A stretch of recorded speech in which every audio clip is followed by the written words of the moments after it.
Frankfurt ವಿಮಾನ ನಿಲ್ದಾಣದಲ್ಲಿ Lufthansa ವಿಮಾನದ ನೋಸ್ಗೇರ್ ಕುಸಿತ, ಸಿಬ್ಬಂದಿಗಳಿಗೆ ಗಾಯ, ತನಿಖೆಗೆ ಆದೇಶ. ಫ್ರಾಂಕ್ಫರ್ಟ್ ವಿಮಾನ ನಿಲ್ದಾಣದಲ್ಲಿ ನಿಲ್ಲಿಸಿದ್ದ ಲುಫ್ತಾನ್ಸಾ ಬೋಯಿಂಗ್ 787-9 ವಿಮಾನದ ಮುಂಭಾಗದ ಲ್ಯಾಂಡಿಂಗ್ ಗೇರ್ ಅನಿರೀಕ್ಷಿತವಾಗಿ ಕುಸಿದು ಬಿದ್ದಿದ್ದು ಭಾರೀ ಅನಾಹುತವೊಂದು ಸಂಭವಿಸಿದೆ. ಘಟನೆ ನಡೆದಾಗ ವಿಮಾನವು ಫ್ರಾಂಕ್ಫರ್ಟ್ನಿಂದ ಲಾಸ್ ಏಂಜಲೀಸ್ಗೆ ಹೊರಡಲು ಸಿದ್ಧವಾಗುತ್ತಿತ್ತು. ಅದೃಷ್ಟವಶಾತ್ ಪ್ರಯಾಣಿಕರು ಇನ್ನೂ ವಿಮಾನ ಹತ್ತಿರಲಿಲ್ಲವಾದ್ದರಿಂದ ದೊಡ್ಡ ದುರಂತ ತಪ್ಪಿದೆ. ಆದರೆ ವಿಮಾನದಲ್ಲಿದ್ದ ಸಿಬ್ಬಂದಿ ಮತ್ತು ನೆಲದ ಸಿಬ್ಬಂದಿಗಳಿಗೆ ಗಾಯಗಳಾಗಿದ್ದು ಪ್ರಸ್ತುತ ಅವರು ವೈದ್ಯಕೀಯ ಚಿಕಿತ್ಸೆ ಪಡೆಯುತ್ತಿದ್ದಾರೆ ಎಂದು ವಿಮಾನಯಾನ ಸಂಸ್ಥೆ ಸ್ಪಷ್ಟಪಡಿಸಿದೆ.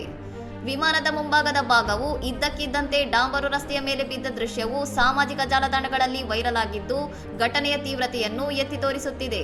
2026ರ ಜನವರಿ ತಿಂಗಳಲ್ಲಷ್ಟೇ ಸೇವೆಗೆ ಸೇರ್ಪಡೆಗೊಂಡಿದ್ದ ಈ ಹೊಸ ಡ್ರೀಮ್ ಲೈನರ್ ವಿಮಾನವು ತಾಂತ್ರಿಕ ದೋಷಕ್ಕೆ ಸಿಲುಕಿದ್ದು ಹೇಗೆ ಎಂಬ ಬಗ್ಗೆ ಅಧಿಕಾರಿಗಳು ತನಿಖೆ ಆರಂಭಿಸಿದ್ದಾರೆ. ಲುಫ್ತಾನ್ಸಾ ವಿಮಾನಯಾನ ಸಂಸ್ಥೆಯು ವಿಶೇಷ ಬಿಕ್ಕಟ್ಟು ನಿರ್ವಹಣಾ ತಂಡವನ್ನು ರಚಿಸಿದ್ದು ಬೋಯಿಂಗ್ ಸಂಸ್ಥೆಯ ಸಹಯೋಗದೊಂದಿಗೆ ಘಟನೆಗೆ ನಿಖರ ಕಾರಣವೇನು ಎಂಬುದನ್ನು ಪತ್ತೆ ಮಾಡುತ್ತಿದೆ. ಇನ್ನಷ್ಟು ಸುದ್ದಿಗಳಿಗಾಗಿ ನೋಡ್ತಾ ಇರಿ ಸೌರಂ ಟಿವಿ.